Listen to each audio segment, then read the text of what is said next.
you need to be flexible to do Pilates. No. So a lot of times you're sitting like this, thinking that, oh, I'm looking very elegant, but it's actually making that deep hip muscle very, very tight. You need your cell phone to be up at eye level because we are all becoming rounded with forward heads because of this cell phone situation. Pilates has a really big mind-body connect. So when you do Pilates, you can't be thinking about what am I going to make for lunch, where am I going to go, and what's my schedule. You have to be there. And my mantra is, you do what you enjoy as far as exercise is concerned. But when people come to us and they do only Pilates and they ask us, what else should we be doing? We always tell them, do cardio. How does the body get rid of the protein? You urinate it out. That is very expensive urine because protein powders are not cheap. Hello everyone. Today I have the amazing Radhika Karle. She's the OG of Pilates training and she's also a nutrition expert. She has transformed many lives and bodies, including that of very famous Bollywood celebrities, and is doing a fabulous job. I'm sure you've heard of her, but today you get to hear from her. Thank you, Radhika, for joining us. Thank you for having me, Javipik. So tell us why Pilates. So I'll tell you in 3 words. Number 1 is alignment. Number 2 is 2 words actually, focus and concentration, which I think is very important at a time where our attention spans are dwindling. And number 3 is core. So now I will elaborate a little bit on that. So number 1 is alignment. And I think the alignment that you get with Pilates in your body coming into alignment brings the muscles into balance on both the front and the back of the body. And that's really important because for reduction in injury, reducing your risk of injury, it's really good for making sure that your body is able to move in all directions, which is flexion, extension, side bending, and rotation. Then that also is involved in Pilates, which reduces your risk of injury. And so your body gets fully in alignment. Focus and concentration. Pilates has a really big mind-body connect. So when you do Pilates, you can't be thinking about what am I going to make for lunch? Where am I going to go? And what's my schedule? You have to be there completely in the room while you're doing it because your arms might be doing one thing, your legs are doing something else. It is a full body integration form of exercise. So you have to be focused. And I think, like I said, in today's day and age, our attention span is getting so small. And therefore, I think coming into a movement where you're focused is really, really important, right? Something that will build focus and concentration. And then the third one, be core. That's the buzzword now in exercise. Everyone wants to do a workout that is focused on the core. The core is the powerhouse of your body. If your core is strong, it supports your lower back. It creates strength going up and going down the body as well. So I think those are the three ways to sum up why Pilates is so important. So interesting. But before you took up Pilates, and how long back was it? And why did you pick Pilates from all the other forms of exercises? So I'm going to give away my age now. Of course, I think my gray hairs are also giving that away too. But so I have been practicing Pilates for 18 years, 1-8. And I actually got into Pilates by accident. I didn't pick it as a form of exercise. I was really big into running. I was very big into traditional strength and conditioning. And I had a fall. So I was doing my fellowship in nutrition and adolescent sports medicine. And I went to go sit down and type up my notes. And the doctor accidentally pulled the chair out from behind me, the resident doctor, and I fell. And it's not a very big fall. I'm 5'2", so the fall might have been maybe, a 2-foot fall. But I fell really hard on my tailbone. And it bruised the tailbone. And the doctor said that you can no longer do anything that is high impact. So that took out running. And at that time, I was running about 25 miles a week. That's a lot of running. And he said, you can't do that. You have to take to something that is a little bit more gentle. And he said, why don't you try Pilates? And now that I think of it, he probably saw something in my body that was off. And therefore, he did that. And I love telling the story because that was 24 years ago. I walked into the class and I was 24 years younger and I couldn't even touch my toes. And I was in a class in Houston, Texas, where there were all these beautiful women who were blonde hair, blue eyes, perfect.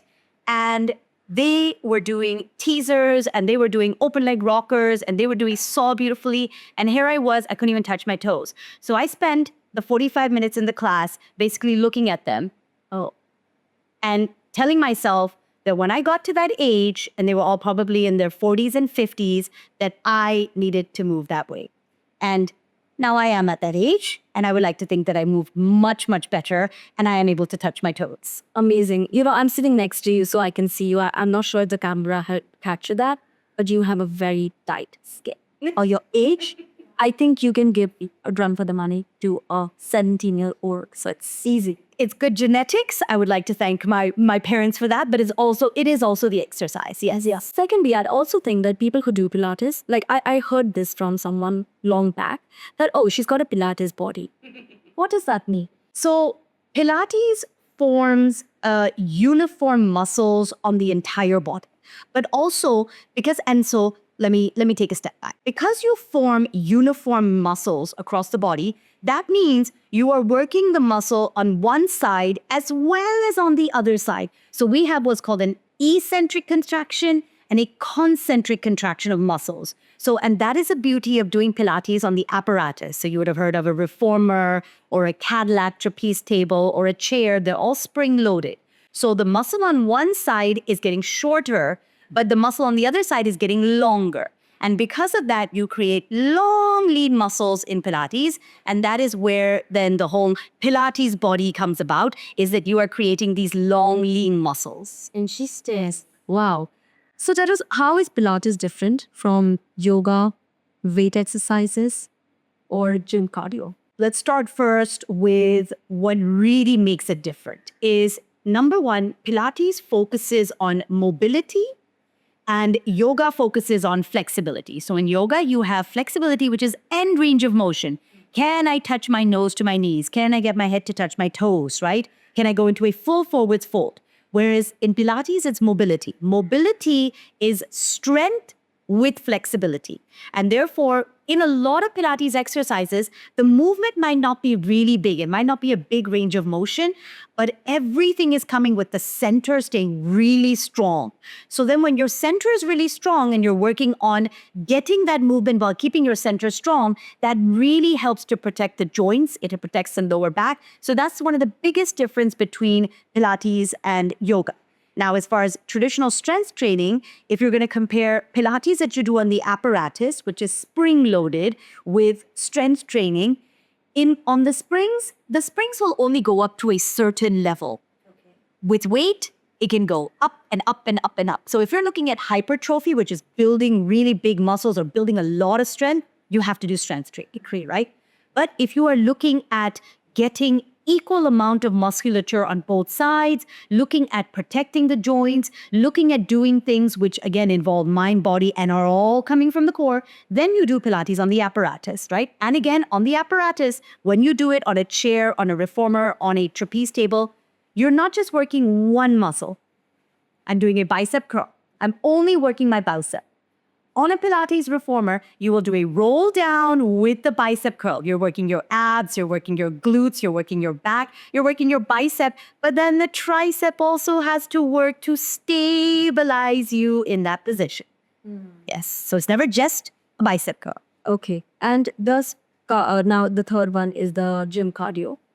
Is it different? So Pilates doesn't really have a cardio aspect. And so there's always this running joke that, what do you do for strength training? I add more springs. What do you do for cardio? I do Pilates faster. Yeah, right? It doesn't work that way, right? But in Pilates, we do have one aspect that can add in a little bit of cardio, and it's jumping. So there's a jump board that you can add on your reformer, and you can do jumping.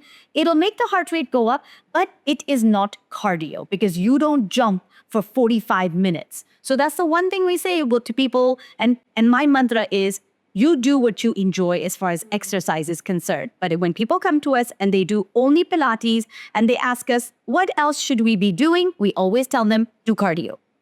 Add in the cardio. Interesting. So from what I hear and understand is Pilates is a supplement to your exercises. If you enjoy it, make that your main exercise and make the other form a supplement. 100%. And another way of even saying it as a professional, I always ask my clients, what is your goal?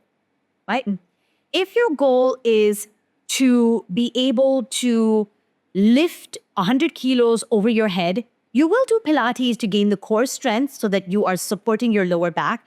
But you will also, in addition to that, you will do heavy strength training so you can get that 100 kilos over your head, because Pilates is not going to do that for you. Right. But it's going to ensure that while you are training for building that strength to get the 100 kilos over, you're not damaging your lower back, your core is staying really strong, your shoulders are stabilized as well while you're doing it. You don't want to be doing it here.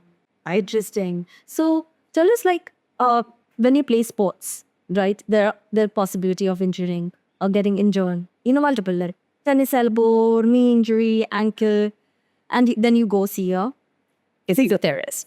Then somebody does Pilates. Do you think that reduces the injury? Yes. Is that a good? 100%.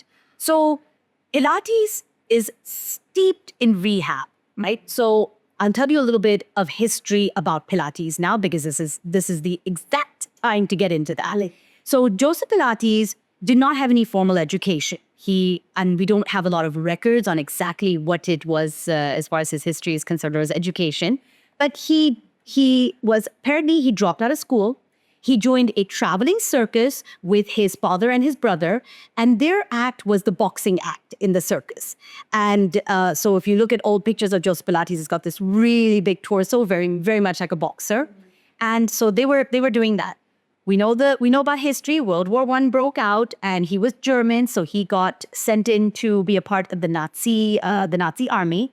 And they lost the war, obviously. The Germans lost. And so he then got sent in to be a part of an intern camp. He got sent to an intern camp, which is a prison camp. That was on the Isle of Man. The Isle of Man is in the UK, in England. So he went there, and because he didn't have any formal education, he was a ward boy. But what he saw in the prison camp was all of these soldiers lying in their beds, and their muscles were wasting away.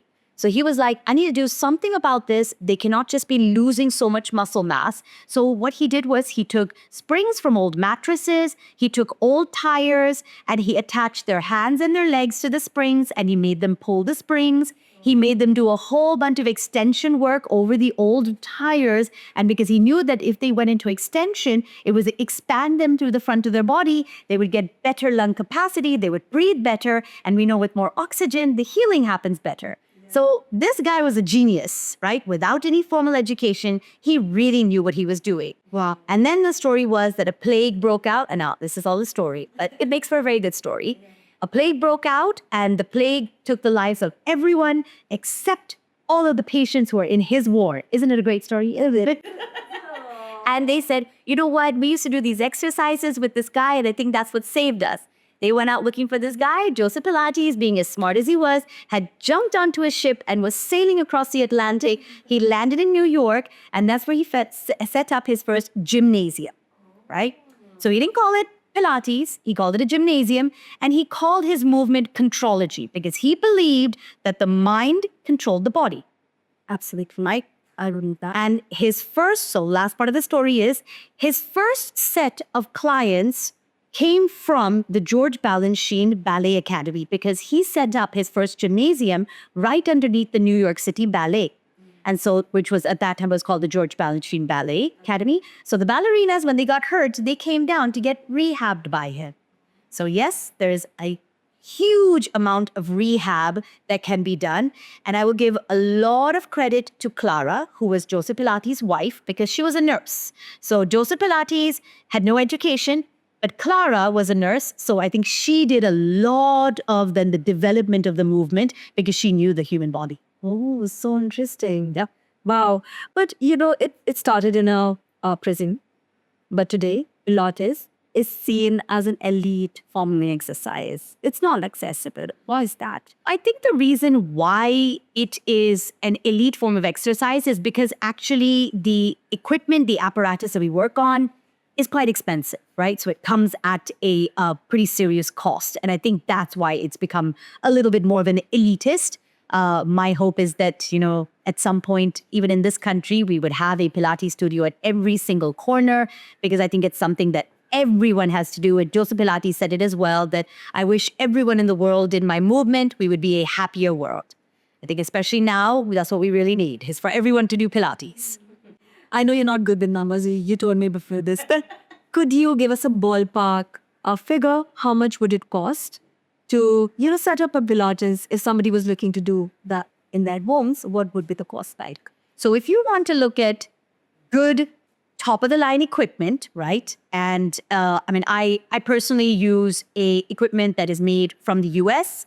Bring it in. I still use my original reformer. It is 18 years old and I'm still using it. So it is for life. It's a one-time investment. So there's a reformer with the tower. You can attach the tower to the back of the reformer. There's a chair and there are a few accessories. So you don't quote me on the prices, but it would be approximately about a 15 lakh investment, 1.5.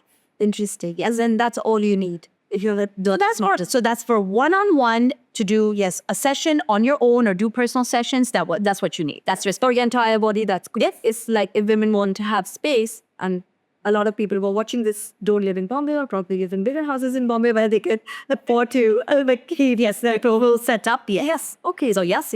And do you need a coach to learn, or could you do it on your own? So there are some amazing online platforms. My personal favorite is Pilates Anytime. And Pilates Anytime they make thousands and thousands of videos, and you can follow along online, right? So I think you can do that. It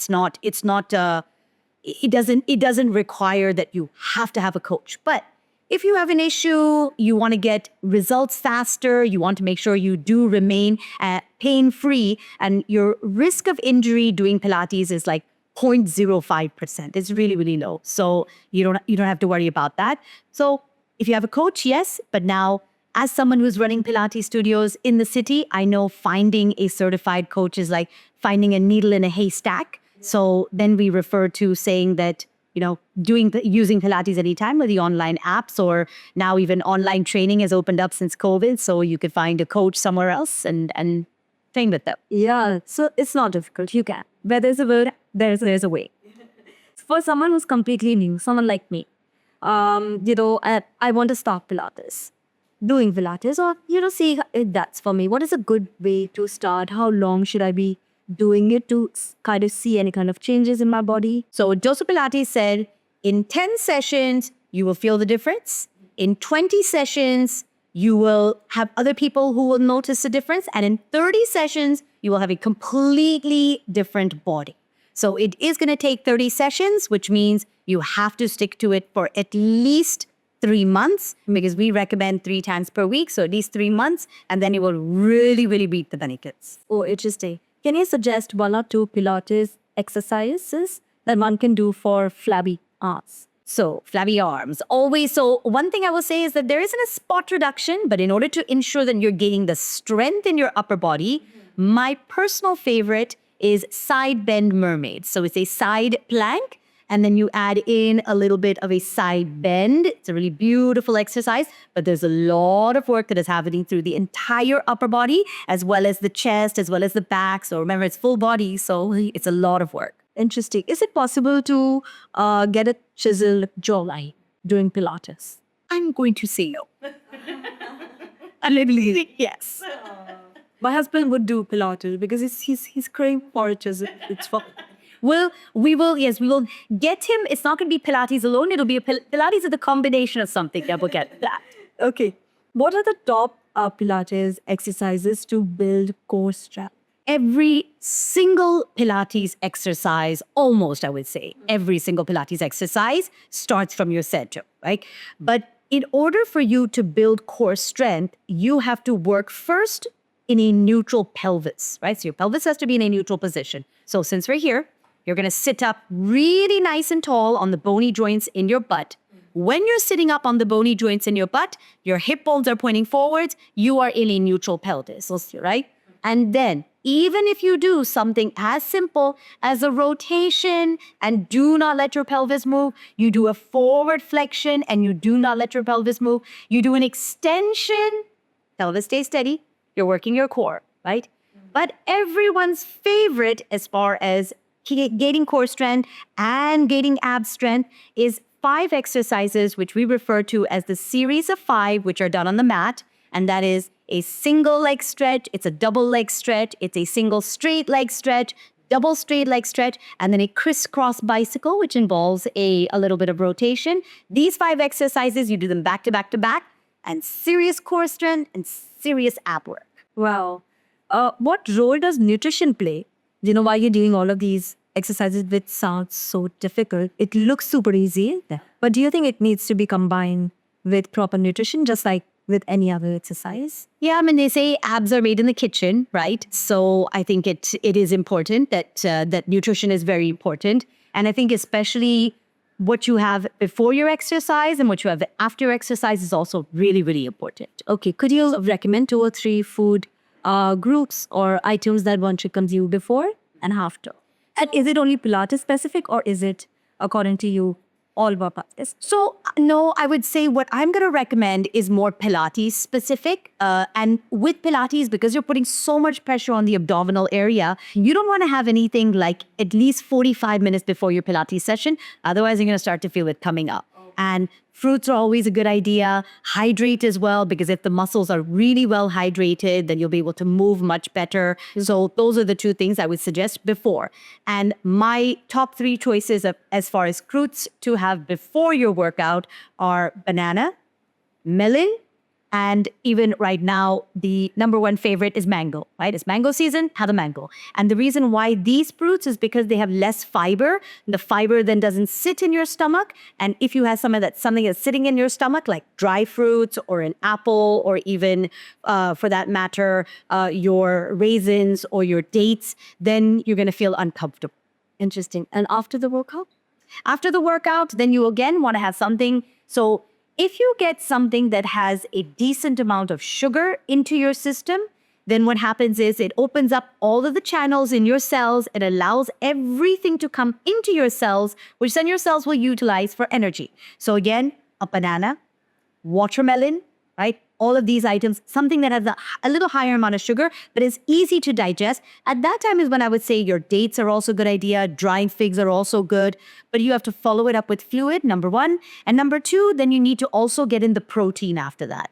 Your time window of your time frame to get the right amount of nutrition in after your workout is 15 minutes, right? When you are working out, you are depleting the energy stores in your muscles. Your muscles store energy as glycogen, and you're depleting that. If you do not get that back into your system within 15 to 20 minutes, those stores start to get smaller, right? So all those people who after the workout, they go and sit and hang out and chill and have a cup of coffee with their friends, no. You need to be eating that banana, and then maybe about 15, 20 minutes later, you need to be having your protein, right? Whether that's a protein shake or it's your eggs or it's... So, I have seen a lot of people who consume a protein shake right after. I've barely seen anybody, at least now, consume a banana.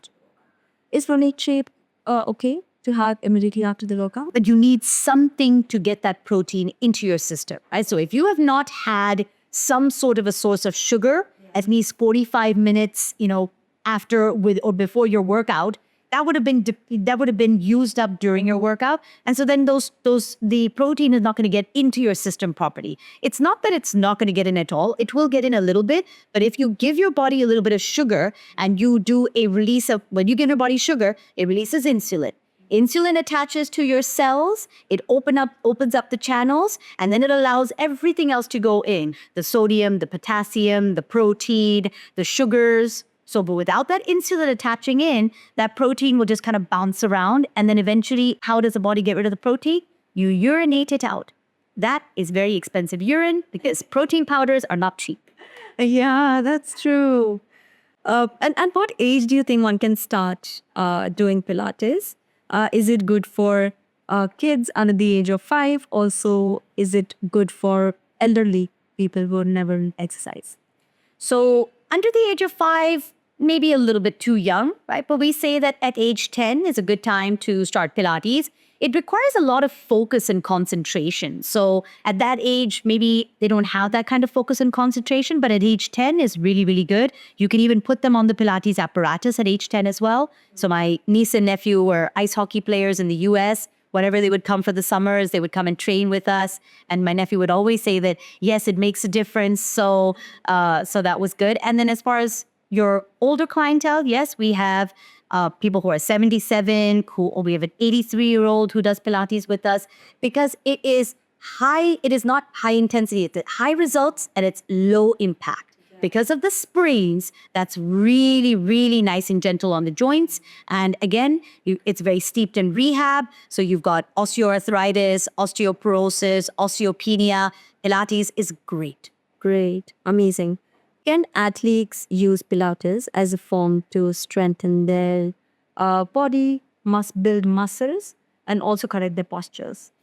So I'm not going to say it's going to build as much muscle. It might build the stabilizing muscle, so your core, your rotator cuff muscles, a serratus anterior, which helps to stabilize your shoulders as well. It'll help you to build those muscles, but otherwise not as far as strength is concerned. Yes, if you do a search on the internet, there are loads of amazing videos of Cristiano Ronaldo, of Andy Murray. There were some, I think at some point, of Rafael Nadal. So you do have some of the really, really big athletes who are doing this. Cristiano Ronaldo loves using the reformer, as well as a piece called the Coraline, to do a lot of his, and he does a lot of prehab. So it's not rehab, he's doing prehab to prevent injuries. He uses Pilates to prevent injuries. I can see that. So I do a lot of racket sports, and I feel like, with certain exercises, you could really correct your posture before you really get into injury. Is there any science-backed data that you can share with us how Pilates helps you recover from injury or avoid injury? So don't know of any articles or any medically backed up articles, but I mean, we do know that it was steeped in rehab, and Joseph Pilates himself has worked with, so he's worked with ballerinas, he's worked with dancers. One very famous story is that of Eve Gentry. Eve Gentry was a dancer. She had a radical mastectomy and had a complete removal of her breast, and the doctors told her after she had her surgery that she would never regain full range of motion again in her arm because of all the scar tissue. And she went down to see Joseph Pilates, and he got her full range of motion back into her arm. There's some beautiful archival videos of her doing all sorts of Pilates movements. And they took this forward to a bunch of doctors, telling them that this is what she was told, and look at what's happened. So yes, so she became a case study for that. Wow, amazing. Are there any books or any credible resources that you could recommend for people who want to learn more about Pilates and the science behind this? Yes. So there's a very senior teacher named Madeline Black. She's written an amazing book called Centered. I would strongly recommend that. There are books also on the anatomy of Pilates, which is a really, really great one. And I'll have to think about a couple. And there may not be as many that are specific to Pilates, but there are ones that are great for anatomy in general. Wow, so amazing. I think it's really great that you are sharing these resources, because we feel at Skin Yoga it's really important that people do their own research before they pick up anything. Yes. We tell them, don't listen to us, don't listen to any other expert. Do your research and then follow something. So thank you for sharing that with us. Without naming names, because I know you train a lot of Bollywood celebrities.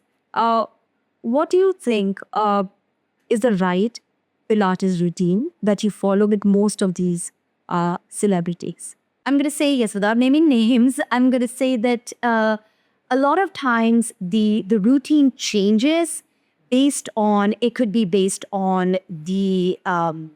role that they're playing, right? So they're playing a role that is part of an action-packed film, so they need to have a lot of mobility, they need to look a certain way. So then we'll change it up based on that. They have a film that is requiring them to play maybe an older character, so then they just need to be like staying fit. Life of an actor is not glamorous, right? I've done 9 films, 6 years of traveling with an actor, and it's not glamorous at all, right? So a large part of the Pilates routine also is it's just their time. Their 50 minutes to unplug. It's meditative. It just helps them to focus. And also you are spending sometimes anywhere from 14 to 16 hours on your feet standing on a set. So the core strength is so important. And sometimes you're on a set that's in the middle of a pasture or a mountain range. There's no one offering you a seat. You have to stand. Or I remember shooting a dance sequence with 200 background dancers in a palace in Rajasthan I think it was like May, so it was hot, and we were in the heat. There was maybe one umbrella and one little chotu fan that the poor actor had, and that was it. So for her then, after pack up, Pilates was just about her, again, just being able to cool down, being able to connect with her body, being able to also then do a lot of mobility, because dancing also requires loads of mobility. Oh, interesting. So, once I saw a video, I think some viral Virani video, where an actress carries her Pilates reformer with her on set. Is it true, Radhika? Yes. One particular actor I worked with has done that. Yes. So it must be so important for them. Yes. So I think Pilates has a real stickiness to it, right?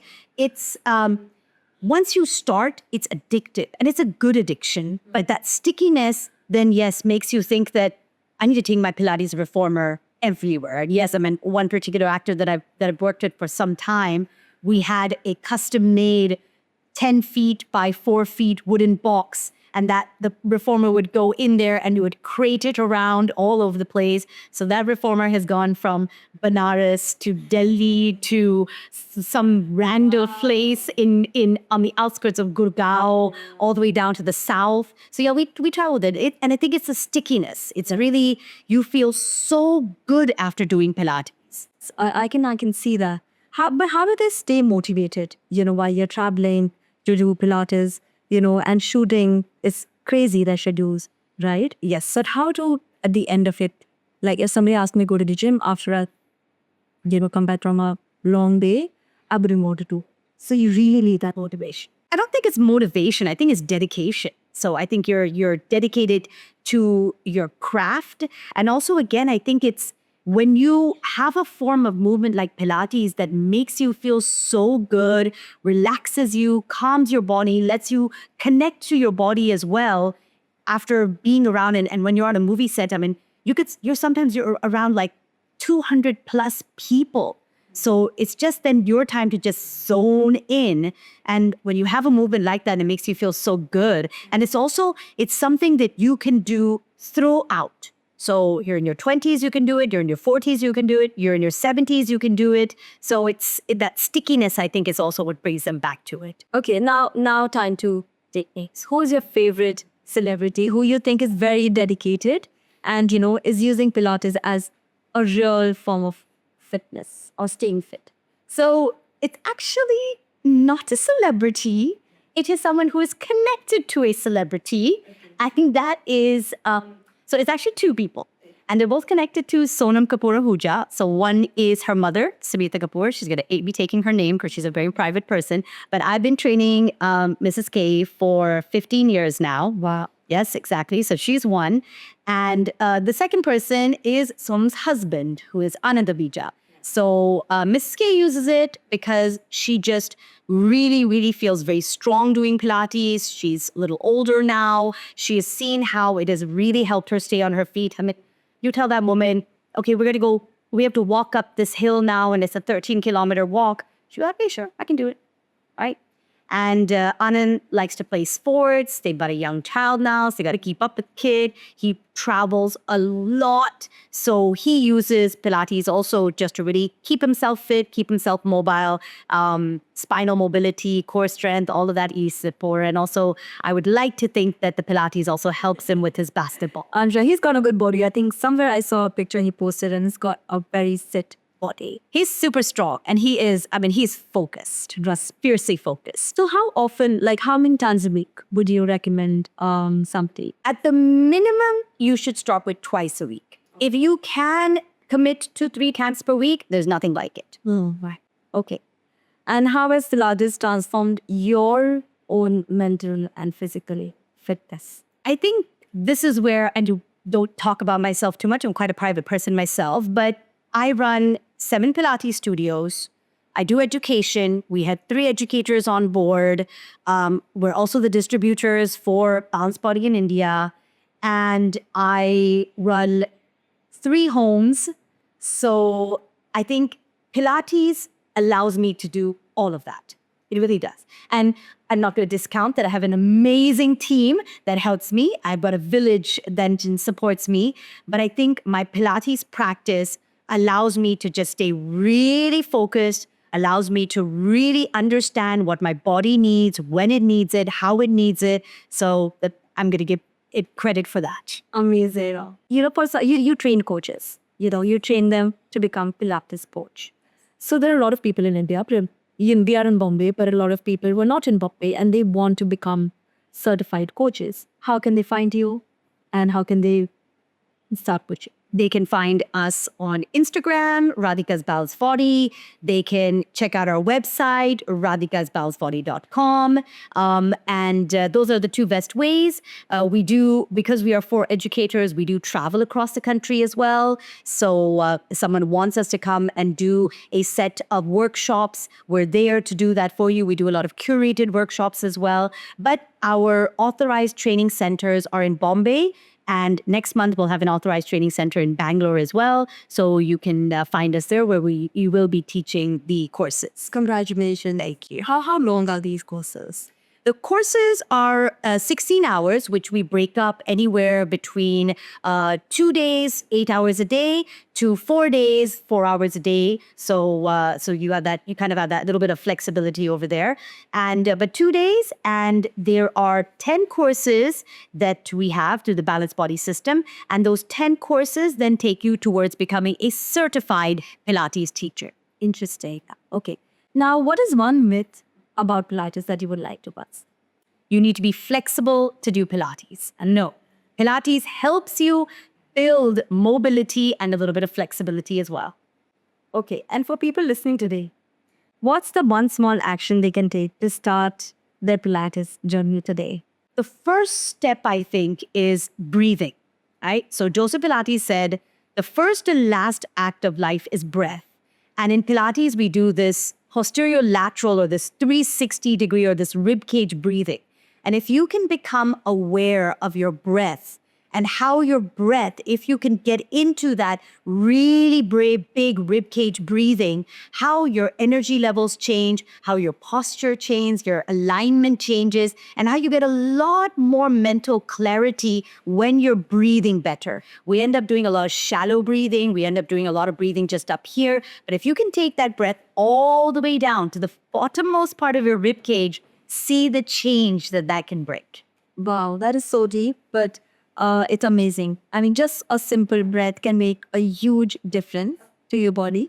So, you work with people on a daily basis, right? So there's some changes that if we make, with our posture, with our habits, it'll make the baby way fitter. Could you list a few of them? Number 1 is your cell phones, right? So anytime I see someone here with their cell phones, and I do it to my niece all the time, right? Tell her to lift her cell phone up. So I think I'm going to create a device where it's a headband that you wear and there's a little clip that comes down. So you just clip your phone there and so it's directly in front of you. But that's the number 1. It's going from there to here. You need your cell phone to be up at eye level because we are all becoming rounded with forward heads because of this cell phone situation, which is very, very, very irritating. So that's number 1 is lift the cell phone up, pull your shoulders back and sit up nice and tall, right? Yes, this is it. Number 2 is we start to slump in our chairs when we're sitting, right? So getting everyone to become very aware of those bony joints in your butt, sit up on those bony joints in the butt. So we use a little cue, sit up on the bony joints in your butt. Imagine there's a cup of coffee on the top of your head. So keep that cup of coffee really steady while you're sitting, right? So that's the second one because everyone's slumped, right? And the third one, which we've been doing, but I'm going to try to get out of it, is this cross, right? This cross is causing a lot of issues in people's hips, right? We're already very tight in our hips, and there's a deep muscle in your hip called your psoas. It's a very emotional muscle. So a lot of times you're sitting like this, thinking that, oh, I'm looking very elegant, but it's actually making that deep hip muscle very, very tight, right? So you gotta sit here, right? Feet parallel, your legs down. Make sure, again, you've got equal weight on both the bony joints in your butt. And these are the three things that I would really tell everyone work on. Amazing. And tell us your secret of aging well. I think age is but a number. I think if we just keep telling ourselves that it's just a number, you can do anything and everything. I get so much inspiration from the 83-year-old who comes and trains with us. She never says no to doing anything. She goes on hikes. She does dance classes. She does animal flow. She does Pilates. She does some strength training. I mean, I want to be like that when I'm 83, right? I don't want to have assistance. I don't want to have any aches and pains. So if you tell yourself that there are no boundaries, that I can do anything at any age, that's what it is. And focus on strength, babe. Yeah, amazing. Thank you so much. It was so lovely to have a chat with you about Pilates. I have to come to you. Yes, Varus, please. Thank you so much. Thank you.